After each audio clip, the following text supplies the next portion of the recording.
I used to believe that as long as a mother loved her child, the door to her home would always remain open. I believed that no matter how badly my daughter failed, no matter how many mistakes she made, if she ever came back to me, I would open my arms and take her in. I believed family was the last place a person could return to when everything else in life fell apart. But I was wrong sometimes.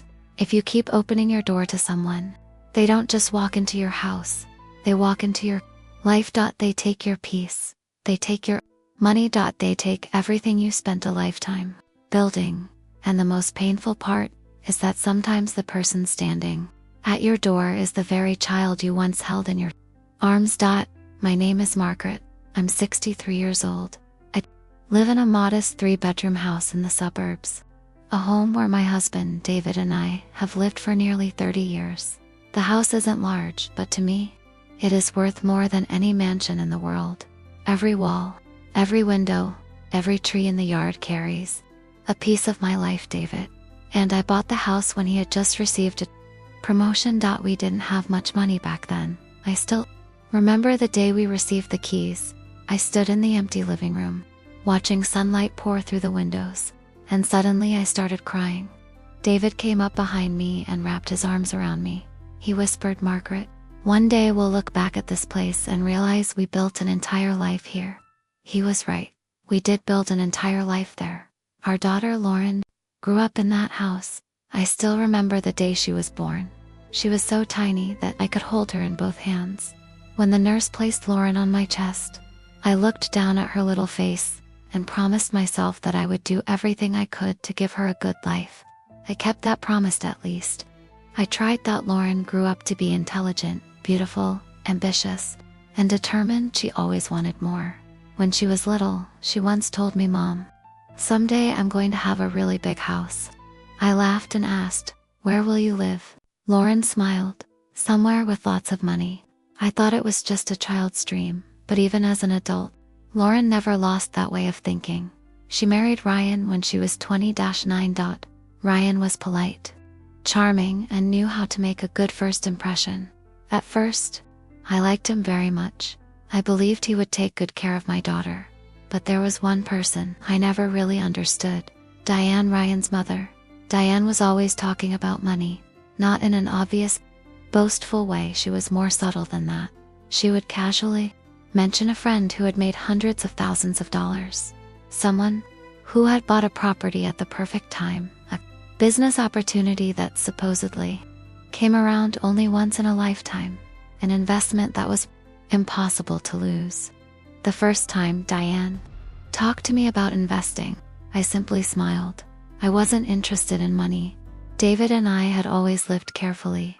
After David retired, we had some savings and a paid-off house. We weren't rich, but we had no debt. To me, that was enough. I once told Lauren, "You don't need to have a lot of money, sweetheart.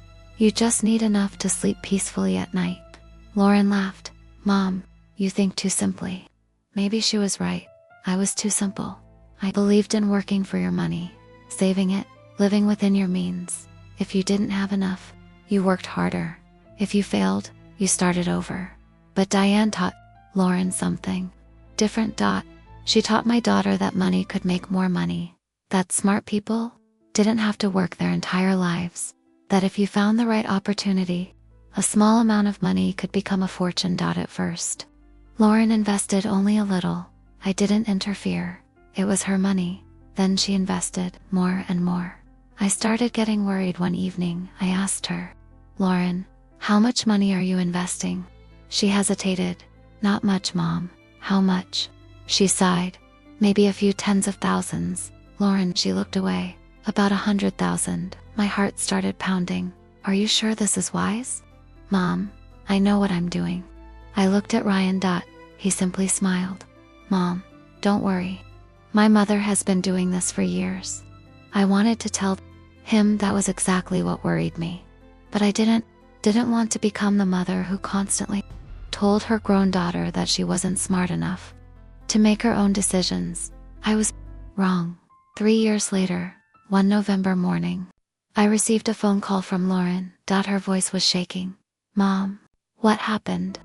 Can I come home?" My heart dropped. "What's wrong?" She didn't answer. I could hear her crying, Lauren, Mom, our house is gone. I didn't understand.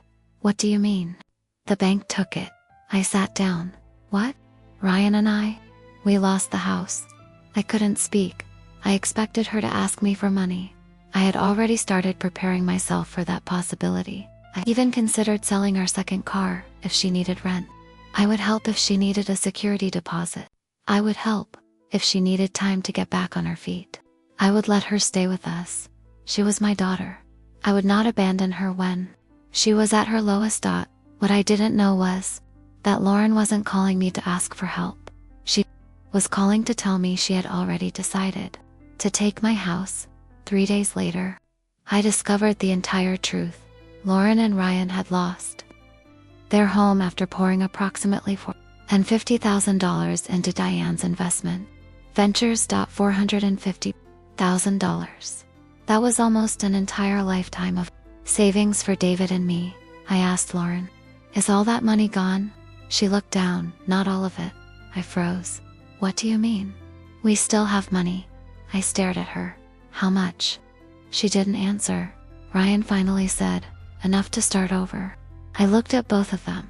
Then why don't you rent an apartment? Lauren looked at me as if I had said something ridiculous. Because we don't want to spend what's left. Why? Ryan answered, we want to preserve the capital. For what? Diane, who was sitting nearby, calmly said, to invest again. I stared at her. After losing nearly $500,000, Diane didn't look embarrassed. Failing once doesn't mean the next opportunity will fail. I felt a chill run through me. I turned back to Lauren. What are you planning to do? She looked at me. We want to come home. I exhaled. Okay. But then she continued. Not just me. I looked at Ryan. Then Diane. Lauren said, we're moving into your house. I thought I had misheard her. What? Your house has 3 bedrooms. Ryan and I can take the master bedroom. Diane can have the second room. You and Dad can use the smaller room. I couldn't believe what I was hearing. Lauren, this is my house. I know. And you just said what? Mom, this is an emergency. An emergency didn't give my daughter the right to decide who lived in my home, I said. You can stay here for a few weeks if you truly have nowhere else to go. Lauren immediately asked, a few weeks? Yes. That's not enough. How long do you need? Indefinitely. I shook my head. No. Lauren stared at me. No. My daughter stood up. You've changed. I almost cried. No, Lauren. Mom hasn't changed. Mom is simply saying no to something she never had the courage to say no to before. Lauren stormed out. I thought that would be the end of it. Was and single quotes. The next morning, I received an email. The subject line read, Family Residency Agreement. I opened it. I read the first paragraph. Then the second. Then the third. My hands started shaking. It was a 6-page document. It assigned bedrooms. Lauren and Ryan would have the master bedroom. Diane would have the second bedroom. David and I would use the smallest room. David's workshop would become shared family space. The garage would be available for Ryan's use. Lauren would have priority access to the living room for work. Household expenses would be shared. And then I saw one sentence that made my stomach turn. My savings account could be used for shared household expenses during their period of financial recovery. My money, David's money. The savings we had spent decades building. Lauren had included it in her plan. I called her. Lauren. Yes. Did you send this to me? Yes. Are you serious? Very. Do you realize this is my house? I know. Then why are you assigning rooms in my house? Mom, everyone needs to stay calm. I almost laughed. Not because anything was funny, because I didn't know what else to do. I said, Diane, are you listening? There was silence. Then Diane answered, I think we should talk like adults. Fine. Lauren and Ryan are in a difficult situation, I know. Family should support one another. I agree. Then let them move. And Diane went silent. I continued. Saying no doesn't mean I don't love my daughter. I paused.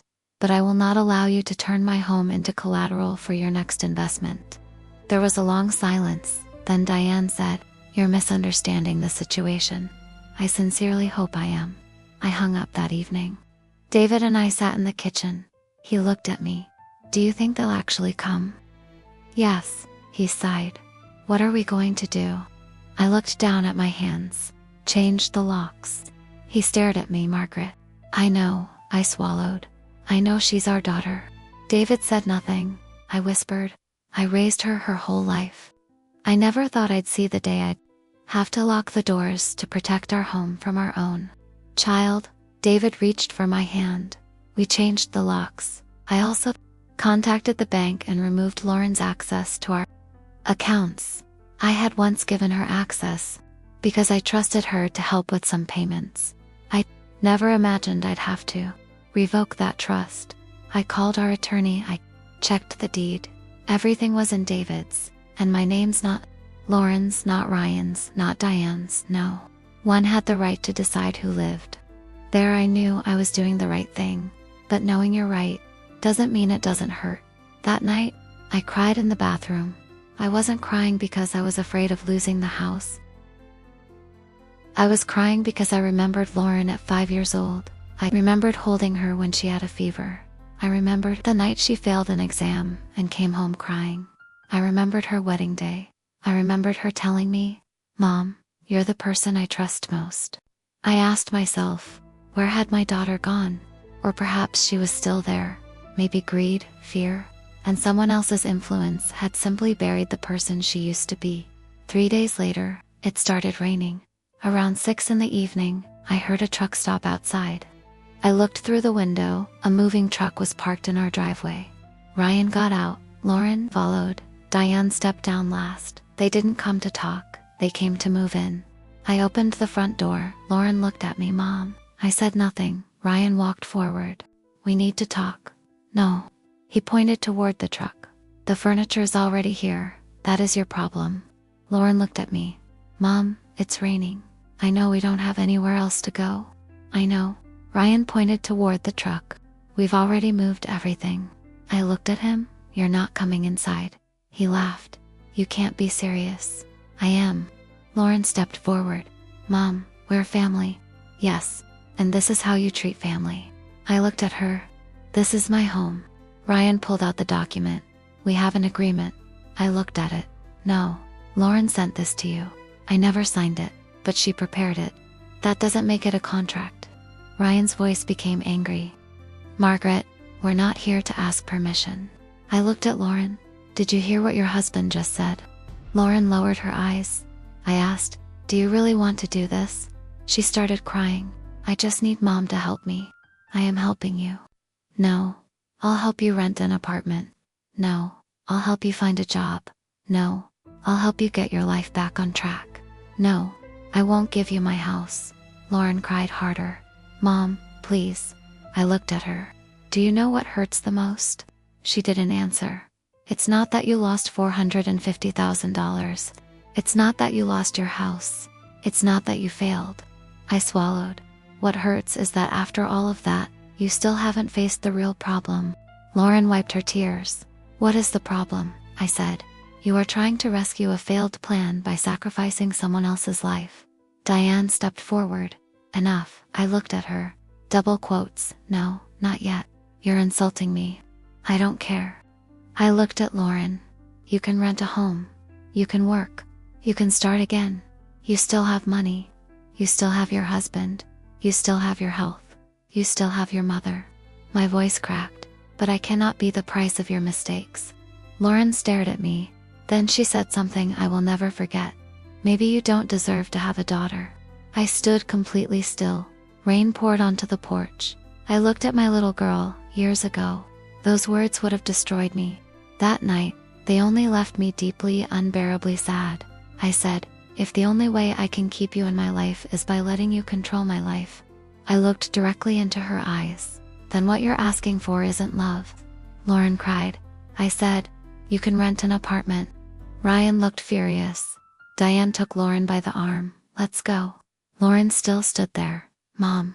I wanted to run down the steps and hug her. I wanted to say, don't go.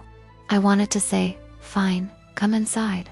I wanted to be the mother I had always been. The mother who gave in. The mother who was terrified of making her daughter angry. But I didn't. I stood there. Lauren turned around. They got into the truck, and the truck drove away. I closed the door the moment it shut. I slid down onto the floor. I cried. David sat beside me. He didn't say anything. He just held me. I whispered, I just drove my daughter away. David shook his head. No, he squeezed my hand. You didn't drive her away. You simply refused to let her drive you out of your own life. I didn't know whether he was right. I only knew I barely slept that night. The next morning, the phone started ringing. An aunt called, then a cousin, then another relative, then one of Lauren's friends. They told me I was selfish. They told me I was cold. They told me, she is your daughter. Family should help family. You have a house. She just needs somewhere to stay. I asked one simple question. Can she stay with you? Silence. I asked another. Can you give her money? Silence. Can you let her live with you? Nobody answered. Yet somehow they all believed I should sacrifice everything. I began to understand something.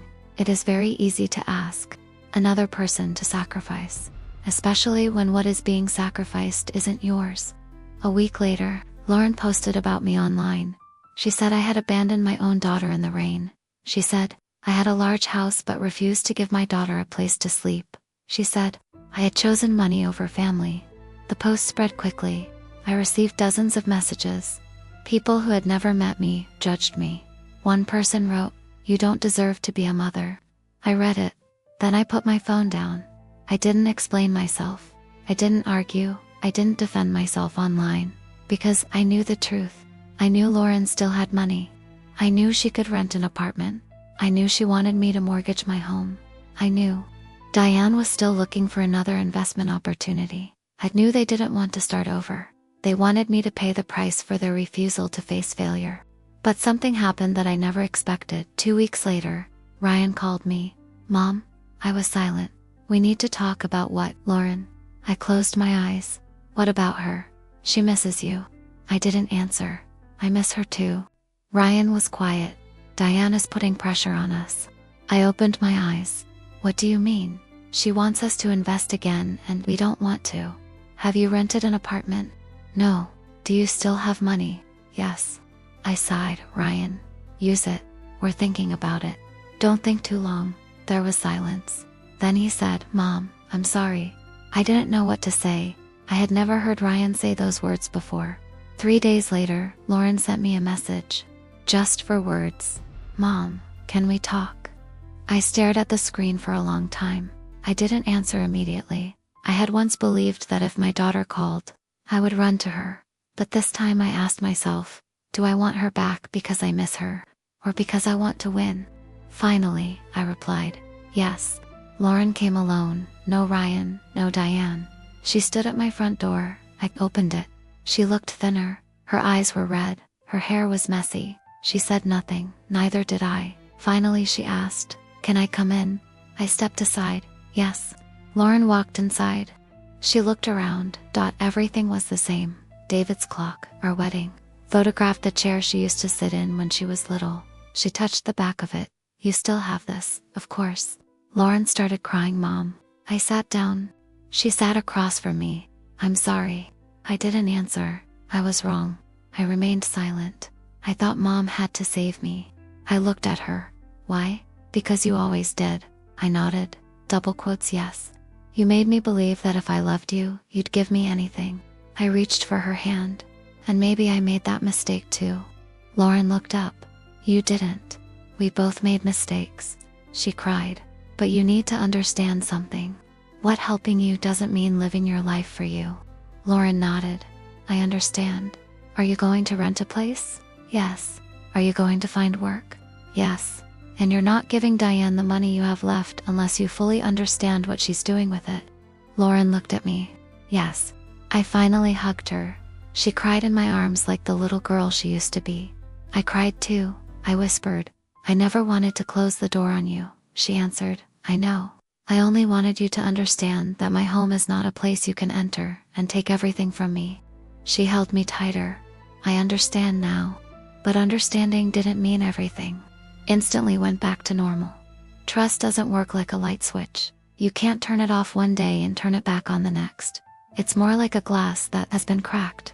You can repair it, but the cracks remain. Lauren and Ryan rented a small apartment. Ryan found steady work. Lauren started working again. Diane rented a place of her own. She continued investing, but Lauren stopped giving her money. I knew because one evening Lauren called me. Mom, yes, Diane says I'm wasting my money. Why? She says I should invest again. What did you tell her? Lauren laughed softly. I told her it's my money. I smiled. That was the first time I had ever heard my daughter say those words. My money, my life, my decision. I didn't need Lauren to become like me. I only needed her to learn how to take responsibility for her own life. Several months later, Lauren came to our house. This time, she didn't bring a moving truck. There were no papers, no room assignments, no demands. She brought flowers. She stood at the front door. Mom, yes, can I come in? I smiled. You don't have to ask. She walked inside. Then she looked toward the room at the end of the hallway. What did you do with that room? I opened the door. Come see. Lauren stepped inside. She stopped. I had turned the room into a small painting studio. There was a desk, an easel, a chair, several paintings. Lauren looked at me. You started painting. I nodded when, after you left. She smiled sadly. Are you happy? I looked at the paintings. Yes. For most of my life I had been a mother. I had forgotten that I was also a woman. I had dreams, things I enjoyed, things I wanted to do, dreams I had put away for years. I started painting. At first, my paintings were terrible. David told me so.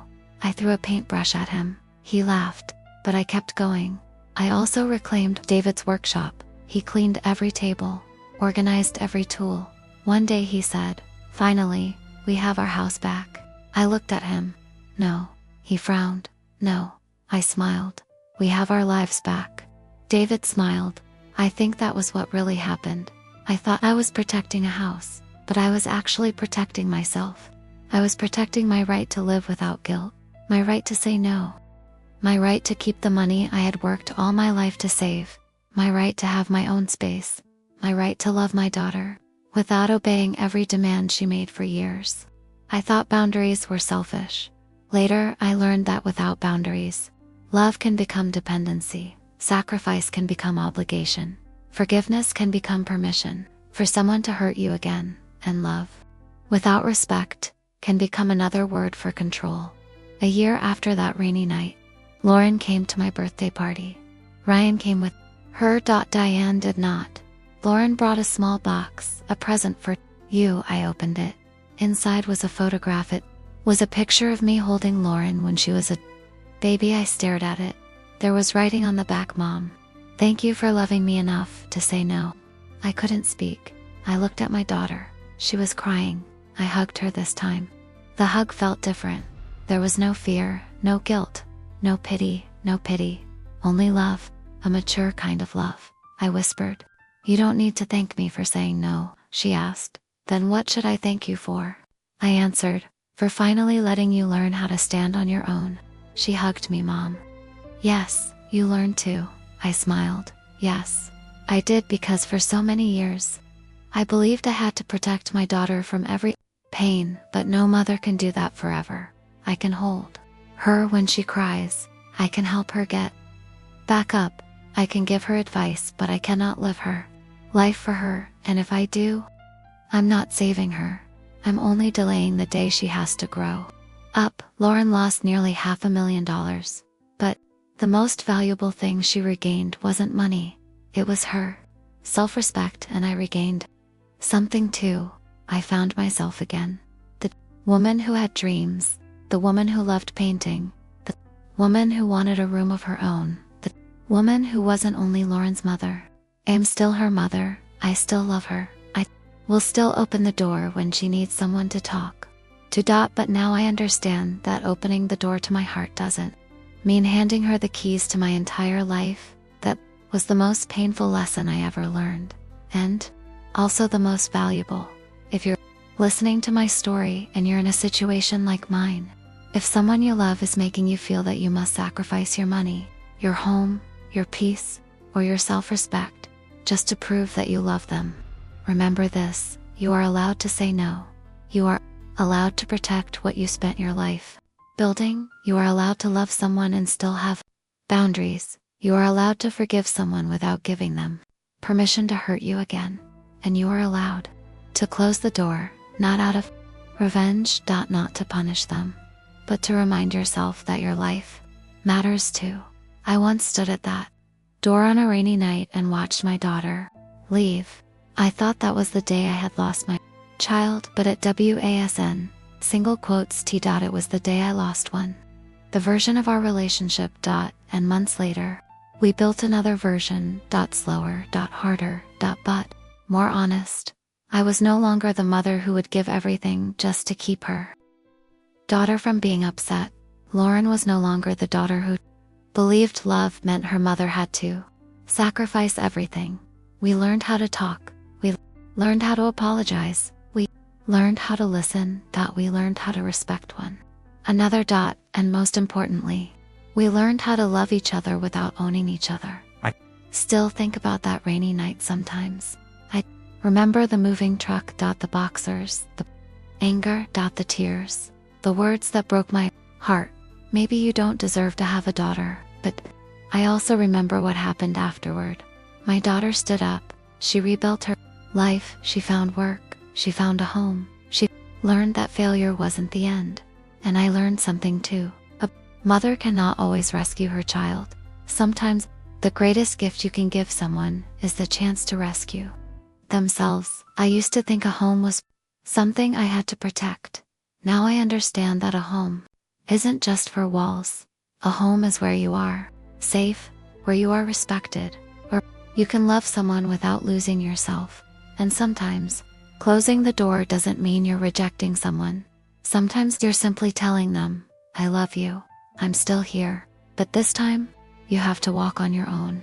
And maybe that's what real love is. Not giving someone everything they ask for, not protecting them from every consequence. Not sacrificing yourself until there is nothing left of you.